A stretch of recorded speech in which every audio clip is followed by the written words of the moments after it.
You open this door with the key of reason. Beyond it is another dimension. A dimension of truth. A dimension of freedom. A dimension of joy. You're moving into the land of both the ideal and the real, of the possible and the actual. You've just crossed over into the Capitalist Corner. Where reason meets reality, welcome to the Capitalist Corner. Welcome to the Capitalist Corner. I love that opening intro. Whoever did that voiceover should be paid $1 million for that, because it just gets well, we got the guy here that can afford to pay him. So gets me in the mood every time. Welcome to Capitalist Corner. I'm your host, Mark Pellegrino, and also the chairman of the American Capitalist Party, along with my co-host and vice chair of the American Capitalist Party, Michael Leibowitz. Michael is also the host of his own show, The Rational Egoist. Self-Made Soul. Go on, Michael. You've got like 1 billion shows going on now, so you got to keep us up to date on what's going on in all your shows. That's true, but we have more important matters to attend to at this All right. moment. Well, before I get to these more important matters, first, let me just give our typical disclaimer. I thought we'd do that after. Can't we do that after? No, we have to do it. I know you're anxious to open the Prezi right now. I get it. But we have to delay gratification a little bit.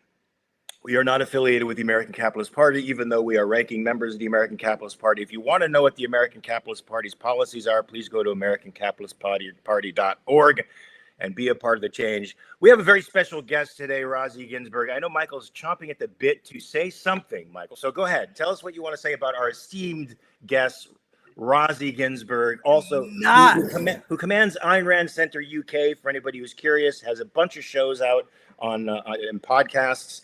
But what do you want to say, Michael? Because in addition to being the man behind the Ayn Rand Center UK, in addition to being the man behind the Irreplaceable Spark, Razi Ginsberg is also the birthday boy. Oh, we got to sing happy birthday to Razi. Yes. Oh, wait, hold on. We got to get it. So we got to get in sync. Every time you get me out of sync.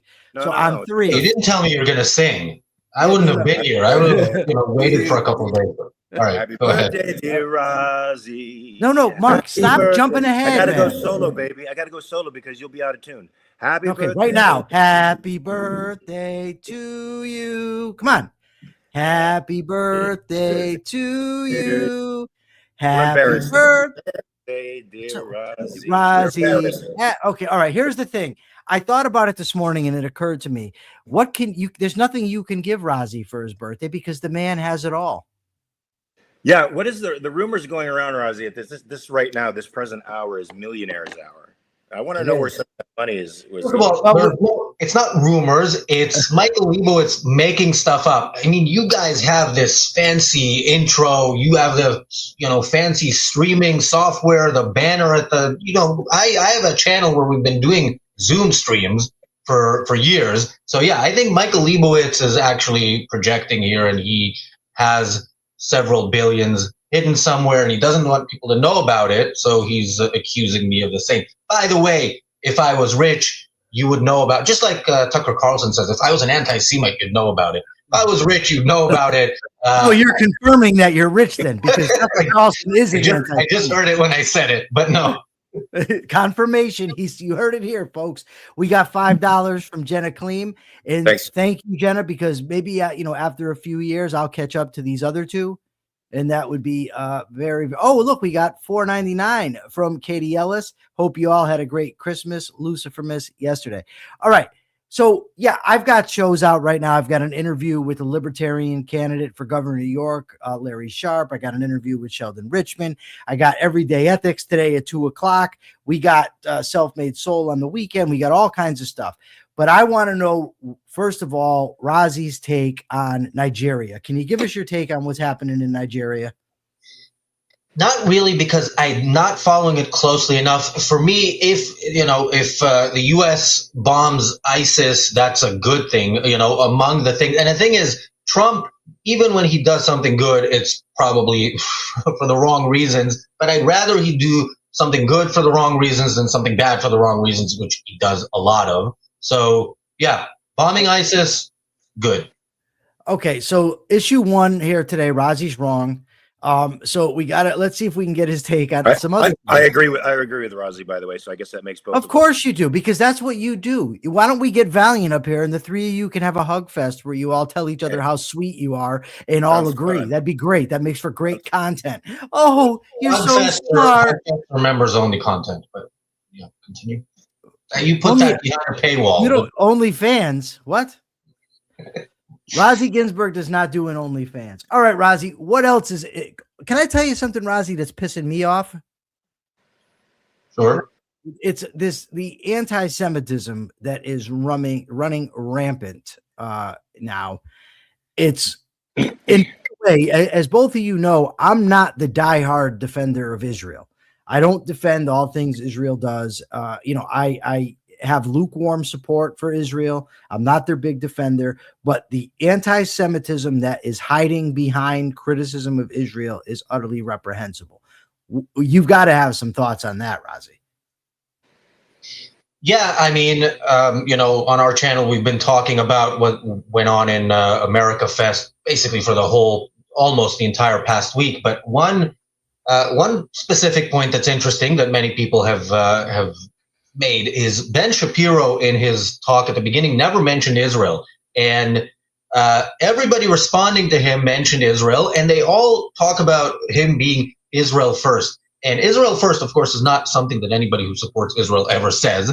It's only something that people who hate Israel and think that Israel is somehow controlling the government, somehow behind the scenes. That's their phrase, and it's also very interesting that these people are have this cult of personality for Trump, but also think he's controlled by the Jews. So yeah, it is scary. It's scarier when it comes from the right for me than when it comes from the left, because I have zero expectations from the left, and I have just over zero expectations from the right. So yeah. Well, I mean, I think the anti-Semitic criticisms of Israel become laid bare when you find out that the Jewish lobby is contributing less than about 10 other nation states to the United States government, right? When you have Qatar, China, Saudi Arabia lobbying more money to the United States than sometimes in the cases of China and Saudi Arabia, 3-4 times more than the lobby for Israel. You got to wonder, where is this Israel criticism coming from? But an anti-Semitic streak in these people. You can always tell the anti-Semite folks when they have a double standard. Well, you got this dick, Bryce Lipscomb on X. Yeah, I don't know if you saw it today, but I said, fuck this dude, right? And this dude, every day, all it is Israel, Jews, Jews, Jews, Jews, Jews. Now, and he's, one of these libertarians. And this is what I mean when I say they hide behind that non-aggression shit. Right? Because if someone pops this dude in the mouth, the first thing he's going to say after mocking and denigrating Jews is, but non-aggression. Right? Now, I don't advocate punching him in the face. I don't think anybody ought to, but it wouldn't surprise me if it happened, because the dude is a monumental asshole. This is a guy who tweeted recently that once the Jews were expelled from Spain, they went through a golden age. Okay. Yes. Razi, do you come across this stuff more often than not, or than more often than used to be? Because I've only been on X now, about 3 years. So I don't know if it's new or if it's always been this way. I mean, it's definitely increased since October 7th, and it seems like it keeps increasing. And the fact that, on October 7th and immediately after, the left were clear that they stand with the terrorists. For the right, it took a while. And so now I definitely see a lot more of it. But I have to say, Michael, you spend way too much time arguing with libertarian nobodies who, really, they're a minor problem in that, they're not going to actually do anything except the stuff that they do on X. Whereas the problems in the mainstream conservative movement, mainstream of the left, that's where the real problem is. I agree. Yeah. I agree. They don't respond, though. And by the way, I've stopped arguing on X. Just maybe they didn't go up there and tell you, but I've not been arguing. I'll say something, maybe one response, and then that's the end of it, right? You Mark? still want to debate that lowlife Dave Smith? I don't understand why. What would be the point? Tell him what the point would be, Mark. Tell him. Well, I think the point would be, I mean, I think guys like Dave Smith have to be roundly defeated in the public sphere. They have to be completely embarrassed and shamed in the public sphere. The problem with Dave Smith is that he's been embarrassed 3 or 4 times in the public sphere by people and still doesn't seem to be embarrassed or shamed by anything. It seems to just roll off of him like Teflon. So that would be my reason for giving that guy any oxygen at all, is just to expose him for what he is. But exposure doesn't seem to defeat him. He's like a cancer. It sort of makes him a little bit stronger, as a matter of fact. Yeah, well, that's a good point. I think,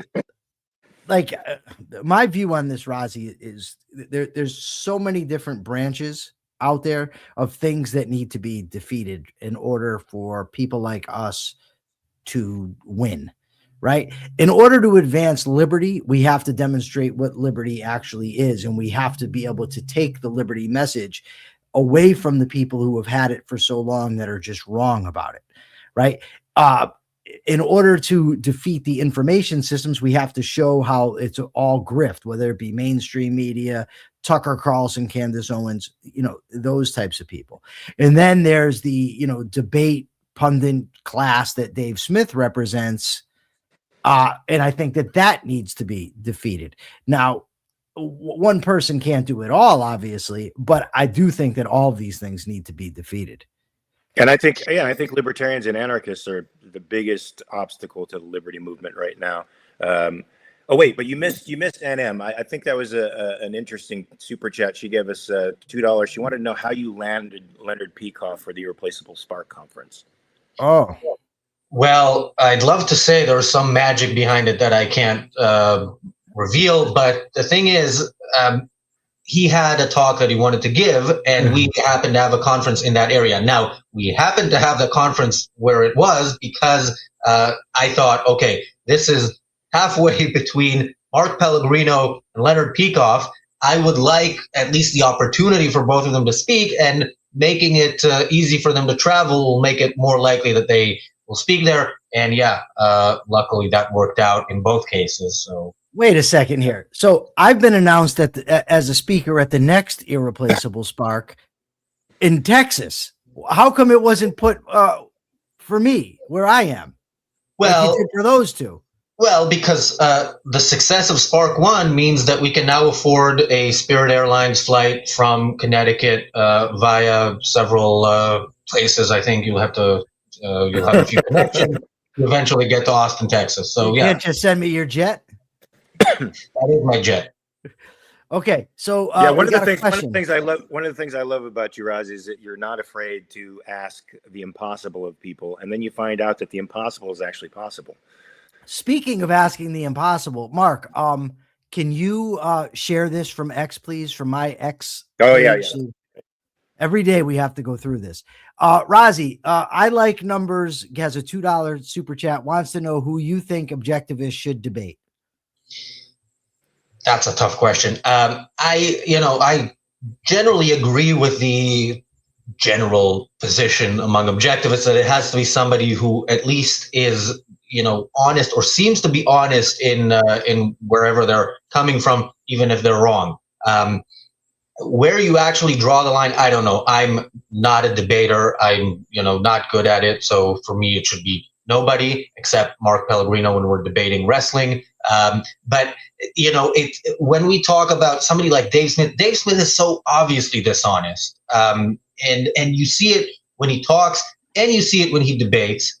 That's why, to me, Dave Smith is like a clear no. Now, again, I understand the point of he's somebody with a bigger audience. So as soon as you're on stage with him or virtual stage, that helps with audience growth. But the debate itself will go, he will, there's nothing you can say that will, prove him wrong to his audience. Well, let me just give you a quick example of Dave Sure. Smith. Dave Smith recently had a debate with Liquid Zulu. I don't know if you even know who Liquid Zulu is, but Liquid Zulu is a guy. He's out of Scotland. He is an anarchist, calls himself an anarcho-objectivist. Jim Valiant and I did a good show about that whole movement. And I like him. He's 24 years old. He's interested in ideas, even though I think he's badly wrong. So they had a big debate. And in that debate, Dave Smith starts off by saying, objectivists think that they can just start with axioms and then deduce their entire theory. So Zulu let that go, right? Because he didn't know any better. If Dave Smith sat across from me, I would immediately pounce that he clearly doesn't even know about that which he's critiquing, because he's just wrong. And it's an easily Googleable thing that objectivism is not a deductive system. We don't just start with axioms and then unveil an entire system. He then made the claim that Ayn Rand said that the reason that Barry Goldwater lost the election in 1964 was because he didn't embrace objectivism. Zulu let that go. I would have immediately there. And the thing is these aren't even things that are like debatable. It's not like we're debating the labor theory of value versus marginal utility and each side's making arguments. These are factual errors that he's making on the spot that could be called out by anybody paying attention. Okay. I mean, when he talks about Israel, he's also making factual errors. Factual errors are a part of his brand. And I remember his debate with Mark, and it was, first of all, it was painful to sit through Dave Smith just in general. But if he has a minute, 5 minutes, or 15 minutes, he will throw a million things at you that are irrelevant and false, usually cherry pick, but irrelevant. Yeah. And his audience won't understand why it's irrelevant. Yeah, and he speaks, well, you're not going to convince his specific audience, like the people that, like, that's like trying to convince diehard MAGA. Right. That's not all that tunes in, though. That's inaccurate. Mostly. He's got other folks that tune in. And, Mark wanting to choke the guy doesn't help. Can we agree to that? Yeah. Yeah, Mark, you can't choke somebody in a debate because that's basically an admission of loss. If you threaten somebody with violence, even though I didn't during that time. No, and by the way, the entire debate, I was texting Mark like a madman, telling him, ask him what his theory of morality is, because he keeps making moral judgments. But by the time Mark actually listened to me, Mark was so fired up. He doesn't say, okay, Dave, well, what is your standard of morality? How do you come to moral judgments? He says, okay, Dave, tell me then, what is your theory of morality? Like, he's like ready to kill the guy. And that's the thing. For me watching it, my blood boils. I get super annoyed, and I understand why, so much. Of course. Well, you want to respond to every single point. But the moment you go there, that's it. He's won in a sense. Sure. Here's what you have to understand. And I love both you guys. Truly, I do. But you have to understand that I am a debate assassin. I know how to focus in on what's relevant like a fucking laser. Like, I'm not getting all sidetracked about this and that. And that just doesn't happen. Especially not if there's a moderator. Well, that's right. That's why you're a stud. Debate stud. Yes. Now you guys are better looking. You're more wealthy than I am. You've got it all. But debating is like my thing. In Jim Valiant's, by the way. The moderator in that debate was you may as well have not had a moderator. He was smoking pot. And I didn't have a microphone. No. And I like that guy, by the way. I like David Feit. He's a good guy, but he just wasn't in control of the moment. Razi has to go because he's going to try to compete with us. Before Razi, promote everything. What do you got to promote? Let it ride. Well, obviously the Irreplaceable Spark Conference, where Michael Leibowitz is a confirmed speaker. Mark Pellegrino, I'll work on that as well. And we have other speakers confirmed, Linda Cordair, Jonathan Honig. We'll have many more. They will be announced soon. That is October 17th, 18th, 2026. Objectivism.co.uk is where you can get tickets for that. They're on early bird sale now. And check out Ayn Rand Center UK on YouTube. Yes, the Daily Objective competes with this show, or this show competes with the Daily Objective. But the reality show starts when you guys wrap up. So people can tune in right after this show to the reality show. Today we're going to be talking about Dave Chappelle. All right. Oh, Knock nice. him out of the box, would you? Razi, happy birthday, brother, and thank you so much Happy for coming birthday, on man. today. Peace. Thank you. Right. All right, now here's Alan Thomas. What? Oh no, What? I was just going to read some of the chats here. And said they think America and Israel's interests aren't often aligned, but they are. I tend to agree with that. Deeper Diego says it's hard to align pragmatic governments long term on any sort of principle. That's also true, because pragmatism means they're not abiding by any principle, but taking each event as a discrete and independent thing. This is why Dave avoids Mike like the plague. That's right. He doesn't want to fight you because he knows that you're going to cut through the bullshit. You're going to cut through. Ever hear Eminem's song? Have you heard Eminem's song "Bumping Heads"? Probably. Okay, it's when he had his beef with one of these Ja Rule, and Eminem had the best line of all time that reminds me of all the guys that duck me in debates. He says, "You really don't want to step inside no mic booth. Come on now, you know the white boy will bite you," and that's the truth of the matter. Okay, we got Alan Thomas now is in the what is this called? The waiting room, I guess. What are these things? Hold on, but no, a green room, but there's another thing that you call these things. Not the vestibule. When you go into a restaurant, they have them. The little room you wait in. What's it called? A foyer, a lobby.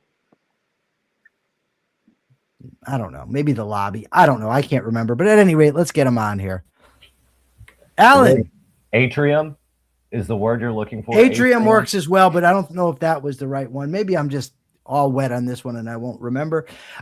Mark and I had a big argument coming in about whether it's Alan Thomas or Alex Sneath. I told him it is Alan Thomas. Am I correct? It's Alan Thomas. Right again.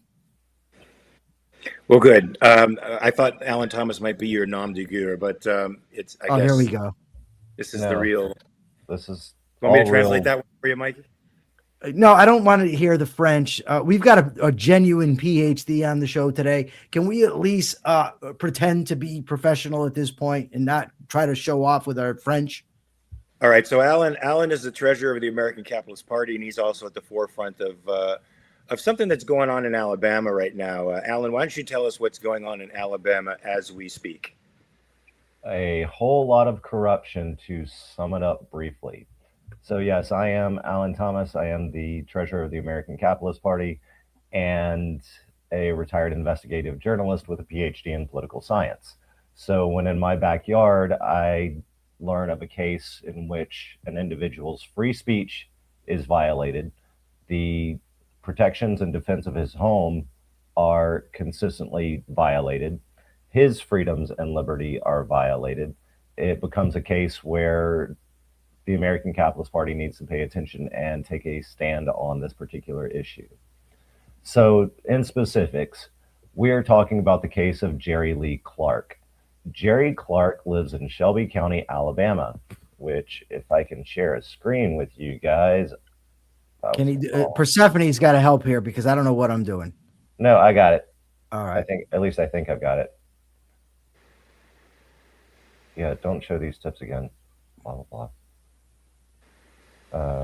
Yeah, Persephone may have to do it. All right, can you guys see that? No. Anything. All right, well, moving on. Alan, can you text it to me and I'll give it to Persephone and she can put it No, on? it's on the laptop. That's why I was working with the laptop. Anyway, I brought visual aids. Apparently it's not going to work. The first visual aid is I was going to show you guys a photo of what the electoral map looks like where Jerry Clark lives. You can imagine it is all blood red. Mr. Clark himself, however, is not a conservative. He does not vote that way. And when he moved into his new home late last year, early this year, he decided that he was going to share his political opinions on a very busy roadway. The real estate agent had left a 56 by 48 wooden sign right on the edge of the road, advertising the house, trying to sell it and gain, attraction from passersby. It serves as a billboard. It's on private property. After the sale was concluded, Mr. Clark got permission from the real estate agent to take ownership of the sign, at which point he colored it, painted over it white, and then put "Never Trump," or as his message switched up, "Trump is a clown," so on and so forth. Well, his neighbors got very angry about this and started harassing him. They started driving onto his property. They started slowing by and stopping in front of his house at early hours of the morning. They recorded his grandchildren playing in the yard. Needless to say, Mr. Clark was disturbed by this and called the local police department. He's trying to seek protection from the local police department for the harassment that he's receiving from his neighbors based on the message of his sign. Well, the local police department decides they don't like the message either, and they tell him that he's the problem to take his sign down. That is a violation of free speech at the very first moment that this conflict starts. As the harassment continues, Mr. Clark decides that he needs to up his ante. He's not getting any protection from the police. He's not dissuading any of his neighbors from ceasing and desisting the harassment. So he decides to put barbed wire chains and 55-gallon drums with labels that say "Warning, contains explosives" on his property, hoping to deter people from vandalizing his sign or continuing to harass him and his family.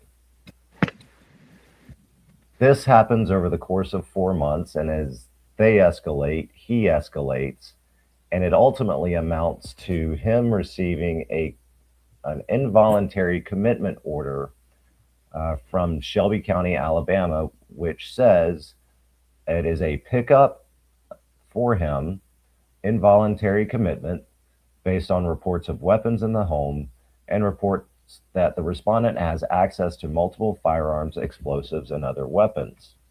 So at this point, Shelby County, Alabama, the local police department, and his neighbors are violating Mr. Clark's First, Second, and Fourth Amendment rights. And since this involuntary commitment, he has been locked up in the Shelby County Jail with very minimal access to his family members. He has not been allowed to see or speak to them on a regular basis. He has gone from a size 40 in men's clothes down to a 32, and has suffered extreme mental and emotional anguish as well as physical ailments from the conditions that he's in. All because Shelby County and the local police department don't like the fact that he's not their blood red neighbor. So was he actually charged, or is it just an involuntary commitment? No, he's facing 4 indictments. I do have those. The indictments the bonds for them end up totaling $403,000 and include felonies like the production and manufacture, distribution, and transport of biological and bacteriological weapons. Now, so he's not in a mental institution. No, he's in jail. Okay. He's been cleared by psychiatrists. Okay. He's had the mental exams already. He was in an involuntary commitment for 7 days, and during his involuntary commitment at the hospital, that gave the local Smokies time to obtain warrants in order to secure his arrest and an indictment from the DA. Mark? Wow. So how is the state able to secure an involuntary commitment? How is the state able to do that and not a family member submit a form for the state to consider that? It's a fantastic question, and I hope his attorneys argue it in court. Because it's been cleared by psychiatrists, especially now, the involuntary commitment shouldn't stand. But now he's just being held on, on the charges. Yeah. Yeah. So That's one of just a number of procedural and rights violations that this man has suffered at the hands of Shelby County that should have him released from prison and all charges dismissed. Is there a history of mental illness, Alan, with him? No, not significant to this level. Not like involuntary commitment level. No. What's the history? What's the history of his mental illness? So he was on Lexapro, I believe, for anxiety here recently. Last year, the reason why they moved into this house is last year the home that they had been living in burned down. He suffered some pretty significant injuries due to that blaze. And so he was a little anxious based off of that.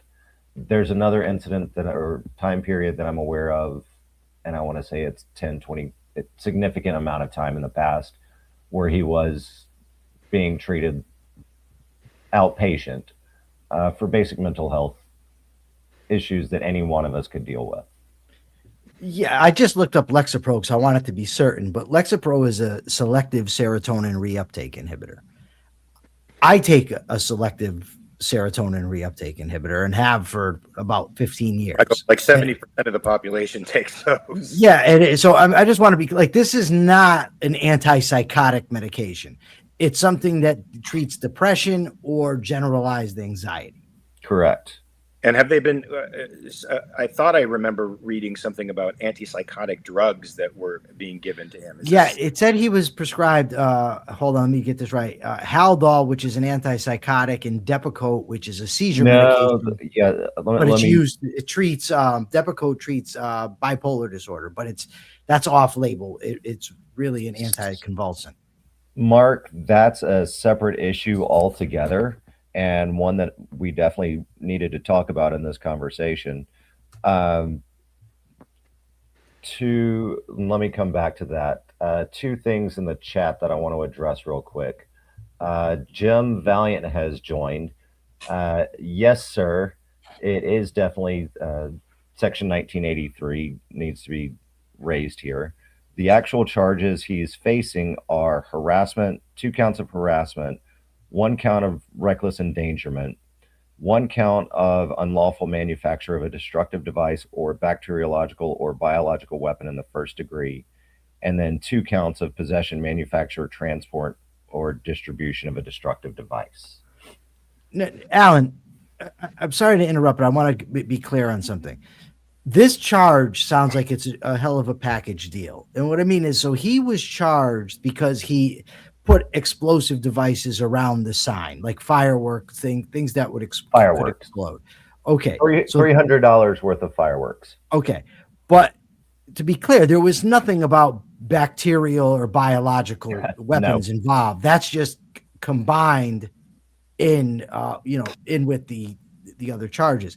Now, to give full sort of the full case, was there an argument or a claim that he had a detonator for this these fireworks? So you got to love how the DA is spinning this. The fireworks that he purchased legally through a retail store local in the area with the receipt is a type of fireworks that you would set off remotely, and it's set off connecting an app on your phone. They're calling that a detonator. Okay. Returning to Mark's question about the Haldol. This is yet another one of the procedural violations and miscues perpetrated by Shelby County that needs to be addressed. Mr. Clark waived his rights. He waived his rights to an attorney, so on and so forth, based on the Miranda. Prior to his signature, he was still in involuntary mental health custody and was on Depakote and Haldol at the time that the time he signed the waiver. No, wait. When somebody's involuntarily committed, Michael, does that change their capacity to voluntarily take medication, or do they? I don't know. And I was under the impression that he was in jail and agreed to take it and took it, and in jail they cannot compel you to take meds. I don't know specifically if it's an involuntary commitment, if they can force you to take medication. Involuntary, they can just administer medication. You They were can? under their custody, yes. Oh my God. Okay. So he's taking this medication not of his own free will, but because they can administer it to him because of the involuntary commitment. Correct. And the Haldol is a little bit more than an SSRI. It is a complete antipsychotic, and Depakote as well. You're not able to make rational judgments while on that medication. Yeah, let me just give a little background. Haldol is known as a phenothiazine. It's an old school antipsychotic. They've got new ones now that don't have the same side effects. Haldol is the same class of medication as Thorazine, Mellaril. So I have a little experience. In high school, they wouldn't allow me to go to school unless I agreed to take meds because I was always in trouble. One of the medications that they tried was Mellaril. So Mellaril, you would take a quarter teaspoon of the Mellaril, mix it with a full glass of water, drink it, and it would still knock the hell out of me. I mean, like, isn't it like a muscle inhibitor? Like you can't really move. What they actually referred to it as is like chemical handcuffs. It's like don't they call it Thorazine, like the Thorazine shuffle? Like you can't even really move. Yeah, well, yeah, Thorazine, they're the same class of medication. So these are serious drugs. Like this isn't like, say, Valium or something along those lines. These are they're phenothiazines. They're classified as major tranquilizers as opposed to something with the benzodiazepines, which are minor tranquilizers. A simple illustration. If you'll think back to the movie One Flew Over the Cuckoo's Nest, yes, and all the people laying in chairs, just laying around drooling on themselves, that's typical reaction to being on these medications. It's are there any permanent injury from being forced into these meds? Can it permanently change your brain chemistry? Depends how long you take them. They can lead to something called tardive dyskinesia. Oh, so you have involuntary facial movements and yes, but that is over time. Like I don't think it can happen because you take it for a week, a month or so. Like you have to be on it long term, I think. But that is definitely the major long term risk. They do give cogentin to offset these side effects, but in the articles I looked at, there was no indication that he was given cogentin. Alan, there's also somebody asking about a laser pointer. Was he pointing laser pointers at the cop's eyes? Yeah, so the road that Mr. Clark lived on is a 2-lane road with, I want to say, a 40-mile-an-hour speed limit, and it's generally high traffic. Over the course of the 4 months of harassment, there would be multiple people that would slow down to a crawl in front of his yard to look and see, or actually pull into his yard. One of the methods that he used as a deterrent was a laser pointer from his house that he would point at them to try to keep them moving. At that point, stopped in front of his house, they are a threat to, or he perceived a threat to himself and his family. It just so happens that one of the precipitating incidences that got him picked up by Shelby County is that the local police department that refused to help him months prior with the harassment claims against a particular individual, the city of Helena, decided that they wanted to have cops drive in front of his house back and forth at 1, 2, 3 o'clock in the morning. Here's the funny part about this. The city of Helena lost jurisdiction to patrol that area 10 miles prior to reaching his house. So they were out of jurisdiction, and they themselves at that point were extra-jurisdictionally stalking and harassing him. And because the cops got the laser pointers pointed at them, they escalated it to Shelby County. Jeez. Wow, this is awful. Also, it's Michael. The bail amount was $403,000 cash only bail, which this guy could not rustle up half of that. Yeah. Okay, can I just give a comparison real quickly? Yeah.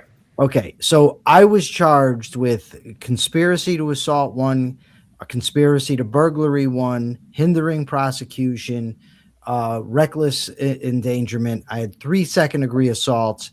I had carrying a handgun without a permit, and possession of heroin with intent to sell, and possession of crack cocaine with intent to sell. My bail was $500,000 and was not cash only. Wow. Well, Unbelievable.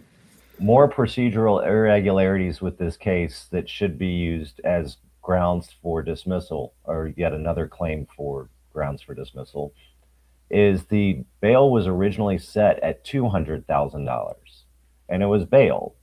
The family put up the equity for it. When they came in with the equity, suddenly it became a clerical error within the court system, and now the bond was $403,000 cash only. The equity wouldn't fly. So the county and the district attorney that are involved in this case are taking extra steps to keep this gentleman locked up, because at this point, we're no longer arguing about Mr. Clark's free speech rights to have clowns for president on a sign in front of his yard.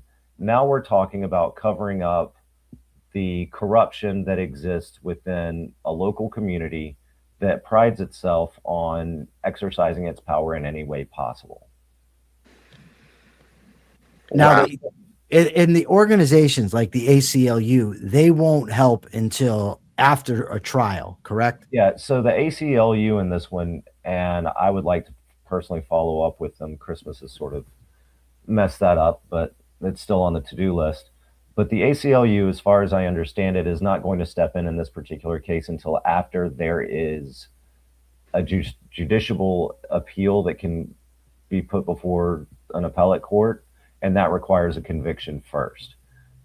Now, in this particular instance, we're also facing the fact that suddenly here within the past couple of weeks, since this has gotten press and attention from all corners, that the district attorney is starting to float ideas about plea deals out. They're still trying to get him to agree to pleading guilty to multiple felonies, which would rob him of his voting rights and continue to silence this man's free speech, not just at his home, but at the ballot box as well. And not only does it take away his voting rights, but it also takes away his right to appeal, which means that organization like the ACLU then wouldn't step in. That's But- correct. But if he does go to trial so that he can get his appeal, you end up they pile on with the charges, and he ends up spending the rest of his life in prison. That's it. This is unbelievable. I mean, just on the face of it, this case should be thrown out. What's happening with him now? Well, he's losing weight. They're afraid he's suffered a stroke in jail that's not receiving the medical attention that it needs. He's supposed to have biweekly visitation with his family. They get 30 minutes every other week that they can come see him. Most of the visits, they'll be on a record, and 30 minutes will go by. They won't, and they'll never bring him out. They'll never let them see each other. Yesterday, I did get word that yesterday his wife was able to finally go visit him. And this is the first time, I believe, since he was taken into custody that he and his wife had laid eyes on each other. So he was able to get that for Christmas. My God, Michael, do you know why is it that the ACLU won't like work for him pro bono, like right off the bat, instead of taking It might just be there. I don't know. Let me just start by saying that, but I've been known to speculate, so I'll do that here. It might just be that they don't get involved until somebody has been convicted, or actually, like, they might not view pretrial detention as harm in that sense. I don't know. They might only consider it once you're convicted, that now they get in a challenge. But I really don't know. James is in the chat. So James, is that the way the ACLU operates generally, or is this unusual for this case? I just feel like this guy's falling between the cracks on everybody's playbook here, and it's. Well, I don't know that we have enough time with him, because he just may kick the bucket before help arrives. Well, okay. I don't. So his child, is this his daughter or his son Yeah. that's in the chat? This is his daughter. This is Catherine. Okay, so his daughter says, I suspect dad had a stroke in jail. Half his face is drooping and it does not move when he speaks.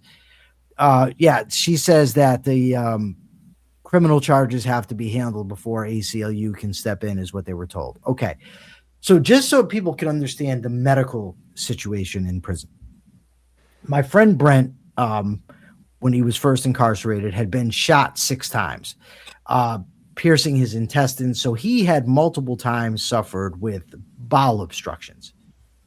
So he was unable to use the bathroom. After a while, his face, hands that were turning green. He knew what it was because he'd experienced it before. He repeatedly told the medical staff, listen, I'm having a bowel obstruction. And they said, no, that's not it. That's not it. That's not it. It culminated, and this is going to gross people out, but it's going to make the point.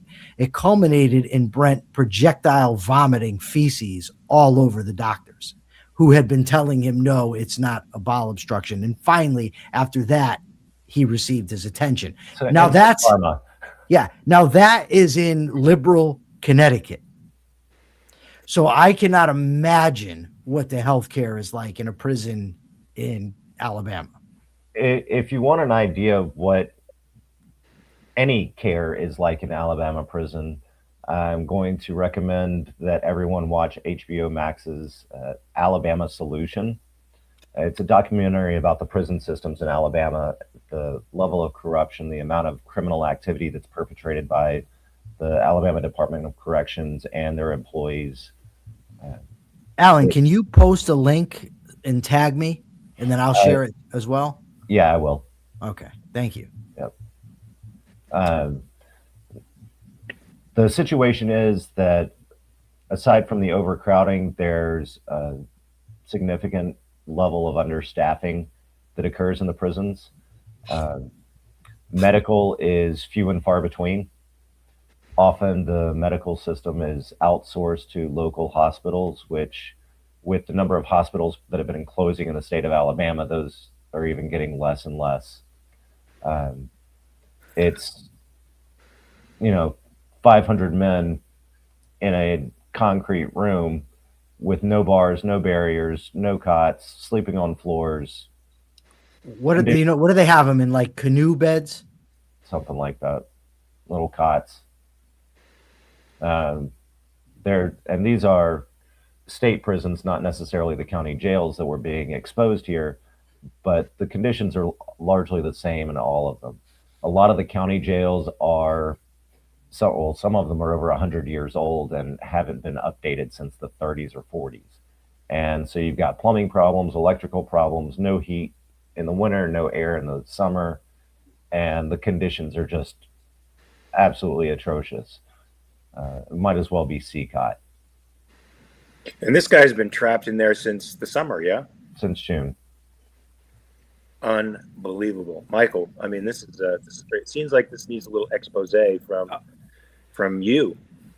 You can get inside that system like you did the Connecticut correctional system and just get in. What are you crazy? I didn't get in. I'm not asking you to be prosecuted, but what I'm asking you to do maybe is, you with your wealth of knowledge of the system, you could really do an expose on this. Yeah, here's the problem with that. One, prison officials tend not to speak to me, whomever they may be.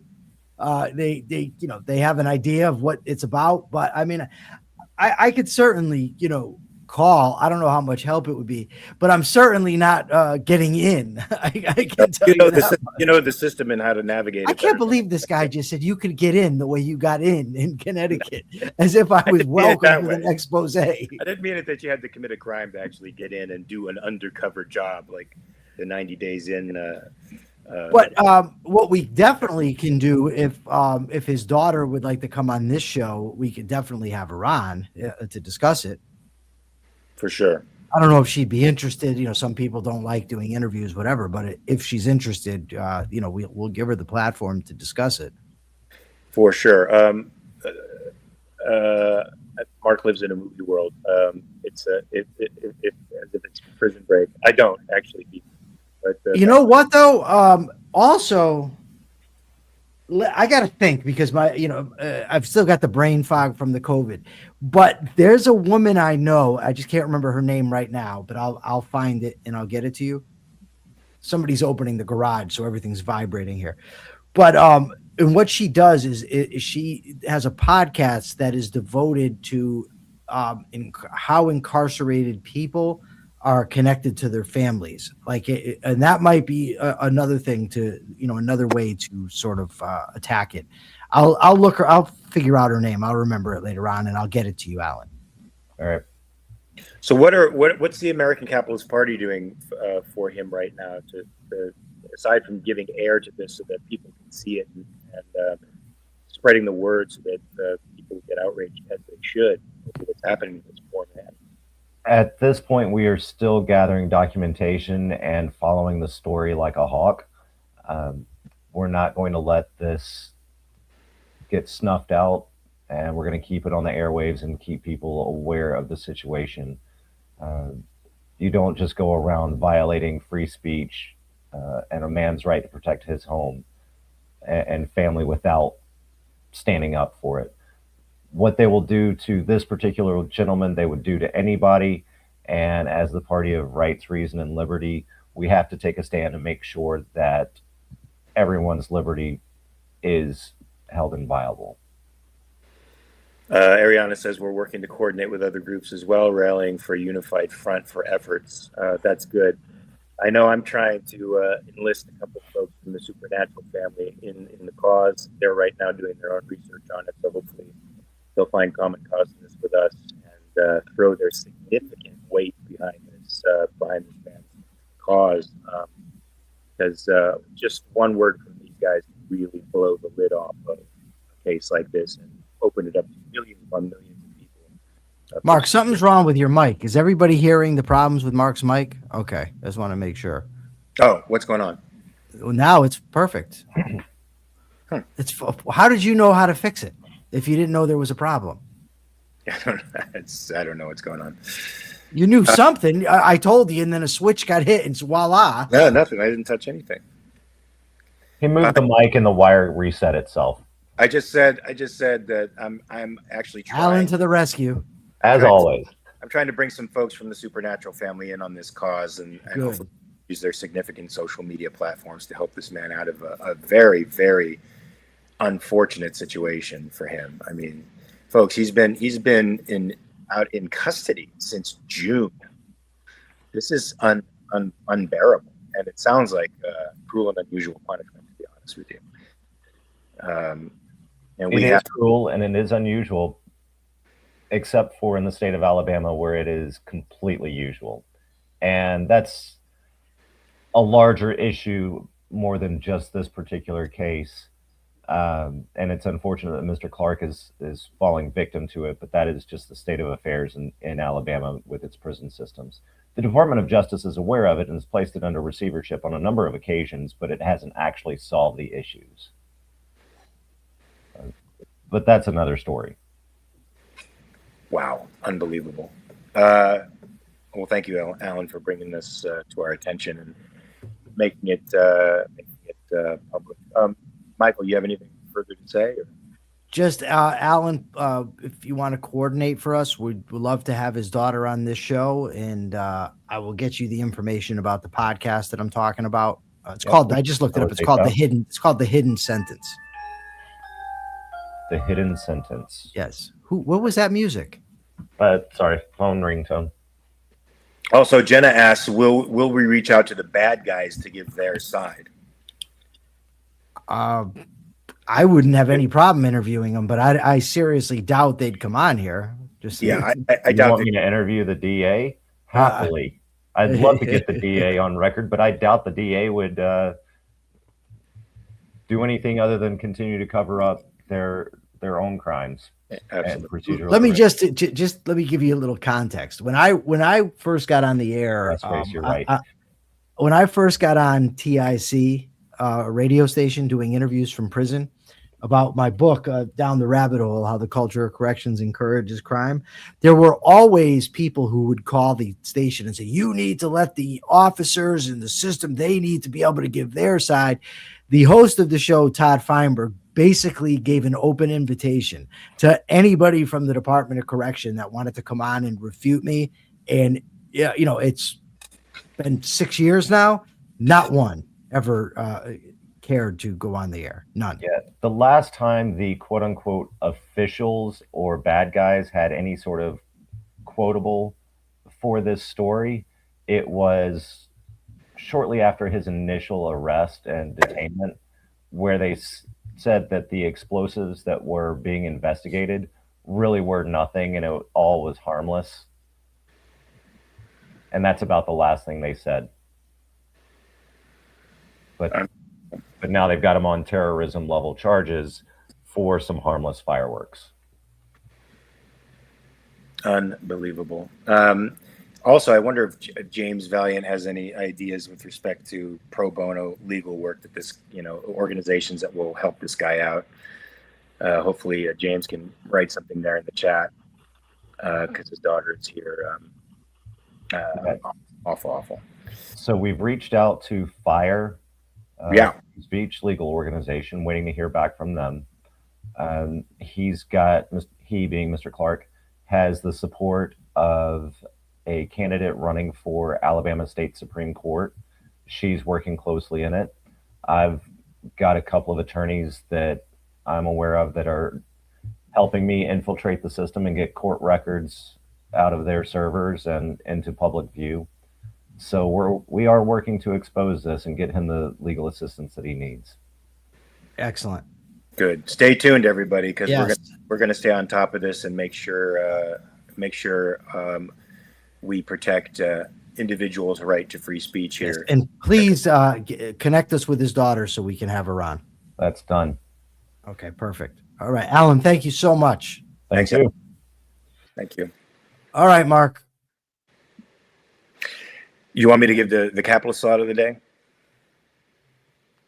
I'm not even sure. I don't even know what to think. I just realized, though, that every time we have anybody on, the game is rigged against me. It's like always 2 against 1. It's like you guys have a group of people that are wrong about things, and you get together and team up on me.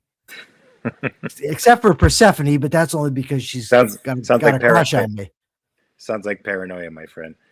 It's not paranoia if they're actually following you, dude. That's true. In a capitalist society, folks, we believe in individual rights. So your right to free speech is sacrosanct. It's inviolable. That means the government cannot stop you from speaking, especially if you're saying things that make them uncomfortable. They certainly can't violate your rights on this kind of level. They can't seize your property. They can't seize your person without really proving that you have done something wrong. So that's we understand is how individual rights are protected by a government that is restrained to the fullest point, so that it cannot violate your rights under any circumstances, folks. That's the kind of world that we want. That's the kind of world that we think is a benevolent world, not one with a nanny state that can give you anything and also take away anything from you. Our government is not empowered to give you things, and really not empowered to take anything from you if you have committed no crime. So that's the world that we want to see. Michael, do you have a question that you'd like to ask the audience? Yes, I absolutely do have a question I would like to ask the audience, and I hope they will please, I'm begging you to go to YouTube and answer the question. The question is, how was your Christmas? Very good, guys. You got it. You heard it here. We're going to be here on Monday, same bat time, same bat channel, 9 a.m. Pacific, 12 p.m. Eastern.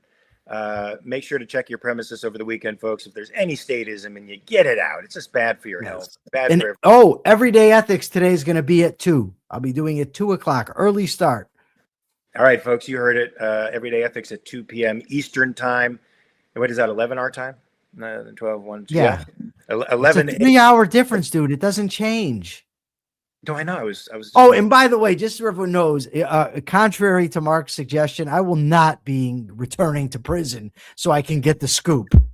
I didn't ask you to. I just asked you to. I said maybe I could get in there like I got in Connecticut. What does that mean? Or like wheedle your way in because you know the system so well. Like yeah, forget it. Diego had it right. I live in a movie world. We'll see you on Monday. Please check your premises in the meantime. We'll see you later. Peace.